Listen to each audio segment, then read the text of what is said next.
All right, sports fans, how's everybody out there doing? William Martin coming at you one more time here on YouTube with another edition of the 300 Pounds of Sports Knowledge Podcast. We're getting to the point of the college football season where we are beginning to see who the pretenders and contenders are in regards to making the playoff. The number of undefeated teams continues to dwindle around college football as just Georgia, Michigan, Ohio State, Washington, Florida State, Air Force, James Madison, and Liberty that are the only undefeated teams that remain. And as we're more than likely to see more undefeated teams suffer a loss or two between now and the end of the regular season, currently, who are the best one loss teams that have a shot to get to the playoff? Now, for me, I'm looking at the one loss teams around the nation right now. You got Oregon, you got Texas, Alabama, Penn State, Oklahoma, who just lost yesterday for the first time to Kansas. You still got Ole Miss, Missouri, Louisville, Tulane, Fresno State, and Toledo. Now, of these teams that I just mentioned, who has the best chance to make the playoff? Now, you look at Oregon on their schedule, they've still got Cal, they have USC at home, they're at Arizona State, and then they're home for Oregon and then a potential rematch with Washington in the Pac 12 championship game. Then you look at Texas. Texas still has K State. They're at TCU, they're at Iowa State, and then they're home for Texas Tech, along with a potential rematch with Oklahoma in the Big 12 championship game. Alabama, they've got LSU this Saturday and a big one at Tuscaloosa, or in Tuscaloosa, rather. They're at Kentucky, they're home for Chattanooga, and then the Iron Bowl with Auburn before possibly facing Georgia in the SEC championship game. Penn State is at Maryland this weekend before they're home for Michigan, they're home for Rutgers, and then they're going to take on Michigan State in Detroit. Now, Oklahoma, they've got Bedlam this Saturday at Oklahoma State. They're home for West Virginia. They're at BYU. They're home for TCU. And then again, possible a rematch with Texas in the Big 12 championship game. Ole Miss, they're home for Texas A&M. They're at Georgia. They're home for Louisiana or Monroe, and then they make the trek to Starkville for the Egg Bowl to finish the year against Mississippi State. For Missouri, they're at Georgia this Saturday. Then they're home for Tennessee and Florida, and then they finish on the road against Arkansas. Louisville, they're home for Virginia Tech and Virginia before they go on the road against Miami, and then they finish at home with Kentucky. And then for Fresno State and Toledo, of course, two group of five schools that are definitely going to be fighting an uphill battle to try to get to the college football playoff. But one advantage that Fresno State could potentially have over Toledo is the fact that, hey, Fresno State, they got one loss. It came, and they still have an opportunity to face Air Force in the Mountain West Championship game. And if Air Force is somehow undefeated in that contest, obviously Air Force, is ranked, and that would definitely help their chances. But still, even with that, seeing Fresno State reach the college football playoff, there's a very slim chance of that. So, with everything that I just said, who do I think has the best chance out of all of these teams to get to the college football playoff? I look at it like this. I like the chances of Oregon. I like the chances of Texas. And I also like the chances of Oklahoma. And I'll tell you why. For Oregon, they've got Cal this Saturday. Cal, obviously, they're flying high after they just, put up 49 and almost beat USC. Well, that's the second week in a row that Oregon is getting a team that faced USC. And of course, that USC defense had offenses believing they were something that they weren't, because we saw what Oregon did to Utah yesterday. Oregon then gets USC at home. And then, of course, with the way that SC defense is playing, if you're Oregon and quarterback Bo Nix, you got to be licking your chops going up against them.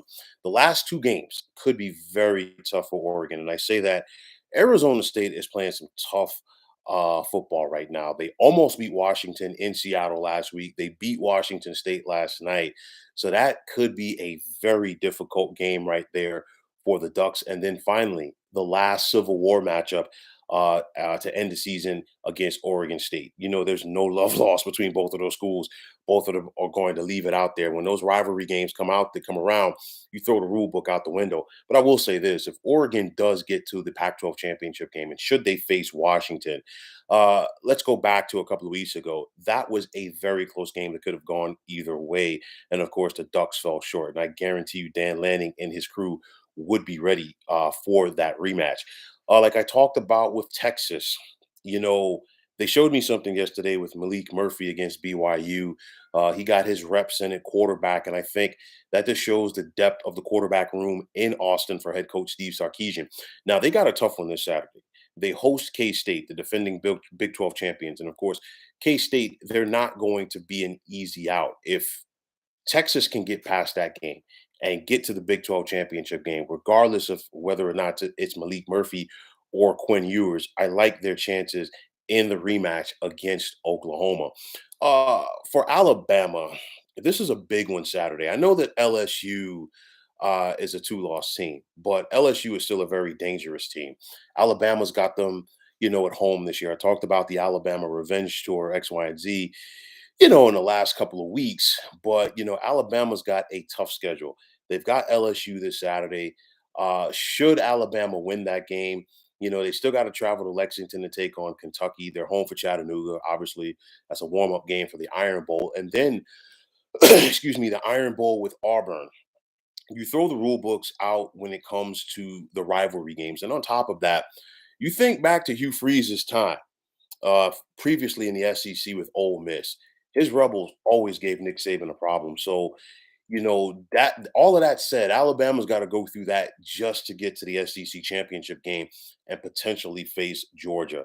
Alabama, it hasn't been pretty, excuse me, at times this year, but it has been effective. And I think this is one of those Nick Saban teams that does have the potential because a lot of people rather, excuse me, are overlooking them. But I'll tell you like this, it's still a tough road for Alabama to get to that playoff. But if the Tide are able to survive all of that, you obviously got to give them the nod. Now, for Penn State, their road is very interesting because they just suffered a loss to Ohio State about 8 days ago. They're at Maryland on Saturday. Then they're home for Michigan. They got Rutgers and then Michigan State. Best case scenario for Penn State, they've got to go out there. Obviously, they got to run the table. More importantly, they got to go out there and find a way to beat Michigan, which is something that James Franklin, their head coach, has struggled with, as far as beating Michigan and Ohio State during his time in Happy Valley. They've got to find a way to beat Michigan and then turn around and either you have a one-loss Ohio State team going into that final game with Michigan, or a one-loss Michigan team beats an undefeated Ohio State team, and then you'd have a three-way tie atop the Big Ten East. It's an uphill battle because the way that Ohio State is playing, I know that they won ugly last night. I don't see the Buckeyes losing before that contest against Michigan. And even with that said, Penn State to me is still fighting an uphill battle to get to the playoff. For Oklahoma, again, this Saturday, you simply throw the rule book out the window. And the Sooners need to get back on track. Their last two games defensively have not been good. First at home against UCF, where they got the win, and then yesterday, of course, against Kansas. And then, again, no love lost between Oklahoma and Oklahoma State, being that this is going to be the final Bedlam game for a very long time. But if the Sooners can get through that, I'm still looking at that possible rematch with Texas in the Big 12 championship game. That contest, if that were to be the way that it plays out, would go a long way in deciding who gets to the college football playoff. For Ole Miss, they're lurking. They're laying in the weeds. They have that one loss at Alabama. They're home for a very interesting Texas A&M team, and you never know what you're going to get from the Aggies. But then they're at Georgia, and as good as Ole Miss has been, can they find a way to not only hang with the big boys of college football, but to find a way to beat Georgia? And that's a big if Ole Miss is able to do that, then obviously, they've got a shot. But again, this Ole Miss team, they have never made the SEC championship game. So that's why I still think it's a long shot for them. For Missouri, they played Georgia very tough at home last year. Can they give Georgia not only a scare this year, this coming Saturday, but can they find a way to beat them in Athens? They've done it before. So let's just see, what is going to happen with this team. But even if, just for the sake of argument, if Missouri finds a way to upset Georgia this Saturday, they're still home for both Tennessee and Florida, two improving teams. And then they finish up on the road against Arkansas. Now, for Louisville, I talked about playing Virginia Tech and Virginia. That Miami game is going to be tough. But then, they finish up with Kentucky, another rivalry game. Now, the Cardinals have not had to face Florida State during the regular season, but I guarantee you, if Louisville were to make the ACC championship game, they'd have to face the Noles. And the Noles, there's a gap. It's a noticeable gap between Florida State and everybody else in the ACC. So I think they're a long shot. For me, at the end of the day, I think the teams that have the best chance at this point out of this one loss group, I'm going with Oregon. I'm going with Texas. I'm going with Oklahoma. And honestly, I'm going with Alabama. I know that Alabama has a tough schedule, but this is a Nick Saban type year. And I say that because I think even though that they were still ranked in the top 5 to begin the year, that there were some people that wrote them off due to the fact that they had so much talent leave from last year's team, even though that Nick Saban consistently recruits top 5 class to Tuscaloosa. A lot of people have been glossing over them in favor of Georgia. And I mean, rightfully so. The Bulldogs are the two-time defending national champions. And then, of course, the loss to Texas earlier this season.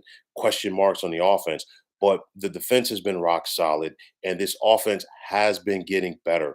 And it's one of those where, we're probably accustomed to seeing Alabama blow teams out over the last couple of years. And this is not the way that this Alabama team is structured due to their offense. Their offense is getting better with Jalen Milroe. They're still running the football effectively. They're passing better. And then again, I talked about that defense. So for me, if Alabama gets past LSU Saturday, which is not going to be an easy game, they still got Auburn in the regular season. And then that matchup with Georgia, that will be the key right there. But if Alabama, runs that table, they win their final 4 games of this regular season, beat Georgia in the SEC championship game, I guarantee you there's nobody that's going to stop the Crimson Tide from getting to the playoff. And I'll tell you like this, just changing the subject very, very briefly here. If that were the case, if you had a one-loss Alabama team get to the SEC championship game taking on an undefeated Georgia team, and it's a close game, guess what? You're going to see Georgia and Alabama both in the playoff this year. That's just the way it is. So, those are the teams that I really think have the best chance. I think Texas, especially with their quarterback depth now, the way that they're running the football, if they can run the table in the Big 12, the same thing for Oklahoma as far as them running the table in the Big 12. And I still think I really like Oregon's chances. I know that they lost to Washington a couple of weeks ago. And I know that Washington is the only undefeated team remaining in the Pac 12. But right now, I still feel that Oregon is the best team in the Pac-12. Washington has not played crisp the last couple of weeks. Some people want to say, well, they were sleepwalking against Arizona State a couple of weeks ago. Not the case. Arizona State is an improving team, and we saw that last night as they beat Washington State. And then for Washington, they struggled last night against Stanford. But this has been a problem with the Pac-12 for years, and it's not a bad problem, not to sound like an oxymoron, but it's just the fact that those teams in that league beat up on each other so much during the conference slate that, really because they don't have a one-loss team, because they don't have an undefeated team, it's really hindered their chances. But, there's so much parity in that league that, at the end of the day, they take from each other. And because of that, that's a big reason why, in recent years, the Pac-12 has not been able to get a participant to the college football playoff. Obviously, Oregon and Washington are that league's best chance at this point. But I don't see Washington running the table regardless if they suffer a loss between now and the Pac-12 championship game or the rematch with Oregon. The way that the Huskies are playing right now, and the way that the Ducks are playing right now, I still think the Ducks are the best team. So those are my teams who don't have an undefeated record, who I feel have the best opportunity to get to the college football playoff. It's still going to be tough because you figure the winner of the Big Ten is obviously they're going to have a seat at the table, and at this point, it's looking like it's going to be Ohio State or Michigan. I think the Big 12 definitely gets a seat at the table. Obviously, the SEC always gets a seat at the table. That's the case. The way it's looking right now is Georgia. Georgia just continues to steamroll over people. You got Florida State out of the ACC as well, and then the Big 12. So it's one conference is going to be left out of the playoff. That's something where they're looking to change that narrative going forward. I got a lot to talk about from that matter. We'll save that for another day. But nonetheless, these are the teams who I think are from the one loss group, rather, that still have the best shot to get to the coveted field of four. So, folks, that is going to wrap it up. And as always, I want to take this time out to thank you for tuning into the 300 Pounds of Sports Knowledge podcast here on YouTube. I want to take this time out to thank all of you fine folks out there for tuning in. And if you have not already, please feel free to subscribe to this channel. Now, if you're on the X, formerly known as Twitter, please feel free to follow me at 300 Pounds of Sports. And like I always say, if you follow me, it'll be my pleasure to follow you right back. There's also the sports discussion group on Facebook at the Sports Depot 365. Now, you can check it out, drop a line, and be a part of one of the better sports debating sites going on social media. So, once again, fine folks, my name is William Martin, and I am signing off. And I'm saying take care and have yourselves a wonderful day.